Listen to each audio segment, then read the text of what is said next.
Justice عائشہ ملک ان 4 ججز میں شامل ہیں جنہوں نے نئے رولز کی سرکولیشن کے ذریعے منظوری پر اعتراض اٹھایا تھا۔ 2009 میں عدلیہ کی بحالی کے بعد سابق chief justice of Pakistan Iftikhar Muhammad Chaudhry کی قیادت میں ججوں میں مکمل اتحاد تھا۔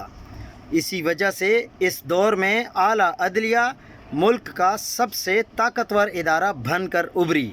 عوامی سطح پر ان جھڑپوں کا سلسلہ ثاقب نثار کے دور سے شروع ہوا جو گلزار احمد اور عمر عطا بندیال کے ادوار میں بھی جاری رہا۔